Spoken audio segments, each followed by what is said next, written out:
Hello hi friends, അസ്സലാമു അലൈക്കും. എല്ലാവർക്കും ഉമ്മാൻ്റെ പഠിക്കുന്ന എൻ്റെ യൂട്യൂബ് ചാനലിലേക്ക് സ്വാഗതം. അപ്പോൾ ഞാനിന്ന് ഉണ്ടാക്കാൻ പോകുന്നത് തനി നാടൻ സ്റ്റൈലിൽ ഉണ്ണിത്തണ്ടയാണ്. അപ്പം ഉണ്ണിത്തണ്ടയും മുതിരയും കൂടി ഇട്ടിട്ടാണ് ഞാൻ ഉണ്ടാക്കാൻ പോകുന്നത്. അപ്പോൾ അതെങ്ങനെയാണ് നമുക്ക് തനി നാടനായിട്ട് ഉണ്ടാക്കുന്നത് നോക്കാം. ഞങ്ങളുടെ നാട്ടിൽ ഇതിന് ഉണ്ണിത്തണ്ട, ഉണ്ണിക്കാമ്പ്, അതേപോലെ തന്നെ വാഴപ്പിണ്ടി എന്നൊക്കെ പറയും. നിങ്ങളെങ്ങനെയാണ് ഇതിന് പറയുന്നതെന്ന് അറിയില്ല. അപ്പോൾ നമുക്കതെങ്ങനെ ഉണ്ടാക്കുന്നത് നോക്കാം. അപ്പോൾ ഇതാണ് സംഭവം. അപ്പോൾ ഇത് നമുക്ക് ഇതേപോലെ കട്ട് ചെയ്തതിന് ശേഷം ഇതിൻ്റെ നാരെല്ലാം ഇങ്ങനെ എടുത്ത് കളയാം. എന്നിട്ട് നമുക്ക് ചെറിയ ചെറിയ കഷ്ണങ്ങളായിട്ട് നമുക്ക് കട്ട് ചെയ്തെടുക്കാം കേട്ടോ. അപ്പോൾ ഇത് നമ്മൾ ഈ മഴക്കാലത്തൊക്കെ കഴിക്കുന്നത് നല്ലതാണ്. മഴക്കാലത്ത് മാത്രമല്ല, നമ്മുടെ വയറൊക്കെ ക്ലീനാക്കി എടുക്കാനൊക്കെ ഈ ഉണ്ണിത്തണ്ട കഴിക്കുന്നത് നല്ലതാണ് കേട്ടോ. അപ്പോൾ നമുക്ക് അതിനായിട്ട് ഞാനിതെല്ലാം കട്ട് ചെയ്ത് വെച്ചിട്ടുണ്ട്. ഇനി നമുക്ക് ഒരു കപ്പ് മുതിര എടുക്കാം. നന്നായിട്ട് കഴുകി വൃത്തിയാക്കി വെച്ചിട്ടുണ്ടായിരുന്ന മുതിരയാണ്. അപ്പോൾ അതേപോലെ ഒന്ന് നമുക്കൊന്ന് റോസ്റ്റ് ചെയ്തെടുക്കാം, നന്നായിട്ടൊന്ന് വറുത്തെടുക്കാം കേട്ടോ.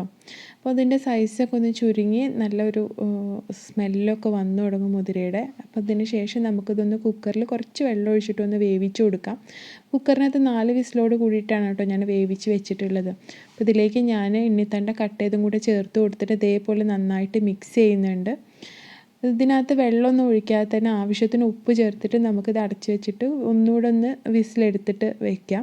അപ്പോൾ അതും വീണ്ടും ഞാനൊരു 4 വിസിലെടുത്തിട്ടുണ്ട്. എന്നിട്ടത് മാറ്റി വെച്ചിട്ടുണ്ട് കേട്ടോ. ഇനി ഇത് നമുക്കതൊന്ന് വറവിട്ട് കൊടുക്കണം. അതിനായിട്ട് ഞാൻ ഒരു 3 ടീസ്പൂൺ വെളിച്ചെണ്ണ ഒഴിച്ച് കൊടുത്തിട്ടുണ്ട്. ഇതിലേക്ക് 2 സ്പൂണോളം വെളുത്തുള്ളി കട്ട് ചെയ്തതും 2 സ്പൂണ് ചെറിയ ഉള്ളി കട്ട് ചെയ്തതും കൂടി ഇട്ടിട്ട് നമുക്കൊന്ന് വറവിട്ടെടുക്കാം കേട്ടോ. അപ്പോൾ അതൊന്ന് കളറ് മാറി ഗോൾഡൻ കളർ ആകുമ്പോൾ നമുക്കിതിലേക്ക് ഉണക്കമുളക് കൂടി ചേർത്ത് കൊടുക്കാം.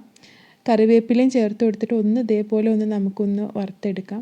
അതിലേക്ക് ഞാൻ 1 സ്പൂണ് മുളക് പൊടി കൂടി ചേർത്ത് കൊടുക്കുന്നുണ്ട്. എന്നിട്ട് ചെറിയ തീയിലാണ് കേട്ടോ അത് വെക്കണം. പെട്ടെന്ന് തന്നെ നമുക്കിതിലേക്ക് കരിഞ്ഞു പോകുന്നതിന് മുന്നേ തന്നെ ഇതിനകത്തേക്ക് നമുക്ക് വേവിച്ച് വെച്ചിരിക്കുന്നതും കൂടെ ചേർത്ത് കൊടുക്കുക. എന്നിട്ട് നന്നായിട്ടൊന്ന് മിക്സ് ചെയ്തെടുക്കുക കേട്ടോ.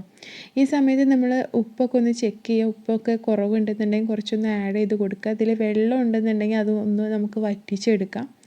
അപ്പോൾ ഇതേപോലെ ഞാൻ വെള്ളമൊക്കെ ഒന്ന് വറ്റിച്ചെടുത്തിട്ടുണ്ട്. ഇത് റെഡി ആയിട്ടുണ്ട്. അപ്പോൾ ഇത് നിങ്ങളിത് ഇത്രയേ ഉള്ളൂ. വളരെ സിമ്പിളായിട്ട് നമുക്ക് ഉണ്ടാക്കിയെടുക്കാൻ പറ്റും. അപ്പോൾ നിങ്ങളിത് വീട്ടിൽ തീർച്ചയായിട്ടും തയ്യാറാക്കി നോക്കുക. നമ്മുടെ ശരീരത്തിന് നല്ലതാണ്. വയറൊക്കെ ക്ലീൻ ചെയ്യുന്നതിനും എല്ലാത്തിനും നല്ലതാണ്. അപ്പോൾ നിങ്ങളിത് തീർച്ചയായിട്ടും ട്രൈ ചെയ്യുക. നിങ്ങൾക്ക് ഇഷ്ടപ്പെട്ടിട്ടുണ്ടെങ്കിൽ ലൈക്ക് ചെയ്യാനും ഷെയർ ചെയ്യാനും മറക്കരുത്. അപ്പോൾ ഇതേപോലുള്ള സിമ്പിൾ റെസിപ്പീസുമായിട്ട് നമുക്ക് വീണ്ടും കാണാം, ഇൻഷാ അല്ലാഹ്.